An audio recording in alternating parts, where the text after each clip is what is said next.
안녕하십니까. 공병호 TV의 공병호입니다. 이재명 대 윤석열의 124일 전쟁이 드디어 시작되다. 대선을 좌우할 4대 변수는 한국경제신문의 3인의 기자가 집중적으로 취재해서 내보낸 기사의 제목입니다. 이런 기사를 대하면서 저는 불현듯 무슨 4대 변수가 있을까라는 그런 의문을 갖게 됩니다. 보고 싶은 것과 반드시 봐야 할 것을 뚜렷이 구분할 수 있어야 됩니다. 정권 교체를 원하는 사람이라면 더더욱 두 가지를 명확하게 구분할 수 있을 때 정권 교체가 가능할 것입니다. 그러니까 보고 싶은 것, 바라는 것, 정권을 교체하고 싶다. 그것은 많은 사람들이 바라는 겁니다. 그러나 반드시 직시해야 될 것, 바라봐야 될 것, 정권을 교체하기 위해서 무엇을 어떻게 해야 되는가? 지금 상황이 어떤가? 불편하지만 봐야 할 것을 직시할 때 정권 교체의 가능성을 높였을 것입니다. 두 가지를 분명히 구분하는 깨어있는 시민들, 깨어있는 야당 인사들이 있어야 될 것입니다. 그런데 전부는 아니겠지만 국민들 가운데 상당히 많은 수가 현재 야당의 많은 사람들이 원하는 것과 직시해야 될 것을 뚜렷이 구분하지 못하고 있다. 이런 부분들을 지적합니다. 최원석 시민입니다. 현재 국민의힘은 축제 분위기입니다. 그런데 옆에서 이해관계가 없이 지켜보는 사람들은 왜 이리 답답할까요? 윤석열 후보와 국민의힘은 정말 새겨들어야 됩니다. 이걸 어떻게 이길 수 있겠습니까? 그러면서 최원석 님이 자신의 의견에 붙인 것은 4.15.7 보궐선거 개표 현장에 아주 심하게 구겨진 그런 투표지 사진입니다. 그리고 2020년도 4.15 총선 개표 현장에서 아주 구겨진 투표지 사진입니다. 그리고 그것과 대조해서 바로 아래에는 빳빳한 신권다발 같은 인천 연수울 투표지와 그 밖에 재검표에서 나왔던 신권다발 같은 투표지 사진을 붙였습니다. 그리고 좌우 여백이 다르게 잘린 사전투표지도 동시에 사진을 붙였습니다. 그리고 검정색이 측면에 잔뜩 묻은 인쇄불량 당일 투표지 붙였습니다. 그리고 그 밑에 노란색으로 가짜 투표지 느낌표 3개, 가짜 투표지 느낌표 3개입니다. 이걸 어떻게 이기느냐? 이렇게 최원석 시민이 지적을 합니다. 이런 걱정을 야권에 있는 사람들은 깊이 새겨야 되고 이번에 대선 후보로 선정된 윤석열 후보도 새겨야 됩니다. 그러나 그렇게 될 가능성이 있는지는 확신할 수가 없습니다. 다음은 칼윤님입니다. 부정선거를 방치하고는 정권교체는 결코 될 수가 없습니다. 설마 하지 마시기 바랍니다. 설마가 사람을 잡는 것에 그치지 않고 대한민국을 이 지경까지 끌고 왔습니다. 아주 중요한 부분을 지적하는 것이죠.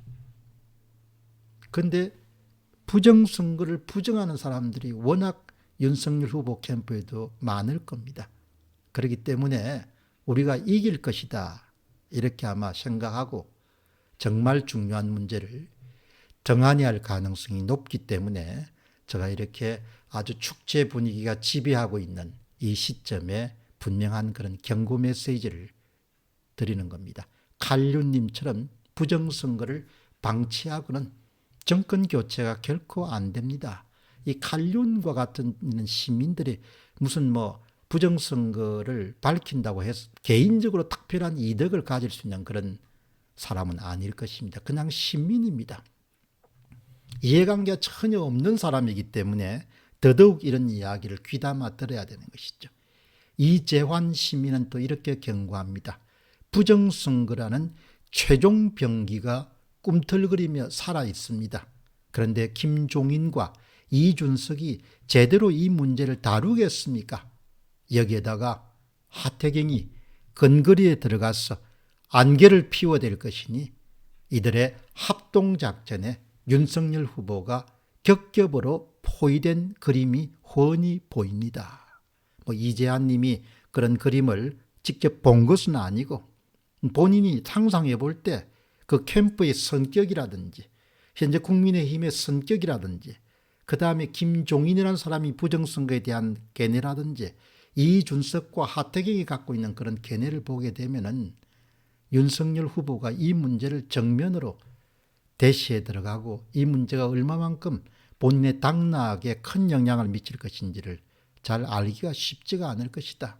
설령 알더라도 이 문제를 해결하기 위해 가지고 전격적으로 뛰어들 가능성이 높지 않다는 점을 이재환님이 지적하는 겁니다. 다음 시민 이재근님입니다. 부정선거를 밝히지 않으면 정권 교체가 없습니다. 말로만 정권 교체지 부정으로 당대표를 뽑고 경선에도 관여하는 사람들인데 어떻게 정권 교체를 할 수 있습니까? 이 이재근 씨 같은 그런 주장은 그냥 억지라든지 막무가내 주장이 아니고 합리적 증거를 가지고 그 증거에 의존해 볼 때 추론은 합리적 추론을 하는 것이죠. 원인이 이러니까 결과가 당신들이 원하는 대로 그렇게 되지 않을 것이다. 그 문제를 해결하지 않으면 이 부분을 분명히 지적하는 것이죠. 다음은 황대진 시민입니다. 부정선거를 막을 수가 없다면 누구를 내놓아도 아무 소용이 없을 것입니다. 이렇게 지난해 4.15 총선 이후에 이 총선에서 일어난 그런 소위 불공정한 불법적인 그런 선거에 손을 댄 그런 조작 행위를 꾸준히 또 집중적으로 봐온 사람들은 이런 주장을 할 수가 있는 겁니다. 그런 문제를 마치 자기 문제처럼 그렇게 깊숙이 들여다보지 않은 사람들은 그런 절박감을 가질 수가 없습니다. 그러나 이 문제를 깊이 이해하기 위해서 지켜본 사람들은 너무나 절박할 수밖에 없는 것이죠. 이렇게 손을 댈 수 있다는 건 너무나 잘 알기 때문에. 그렇기 때문에 지금 여러분들에게 소개해드렸던 5분의 의견이 억지라든지 막무가내가 아니고 개인적인 이해관계가 전혀 없지만 지난해 4.15 총선 이후에 소위 선거의 무결성과 정직성 문제를 그 어떤 시민보다도 많이 관심 있게 지켜본 사람들은 지금 5분 시민들이 내린 그런 결론을 아마 갖고 있을 것이고 그 부분을 윤석열 후보라든지 국민의힘에 아마 수용해야 된다고 아마 주장하는 겁니다. 그러나 그들이 수용할 가능성은 많지 않습니다. 그렇기 때문에 내년 대선을 그렇게 어둡게 보는 겁니다. 정권 교체를 원한다.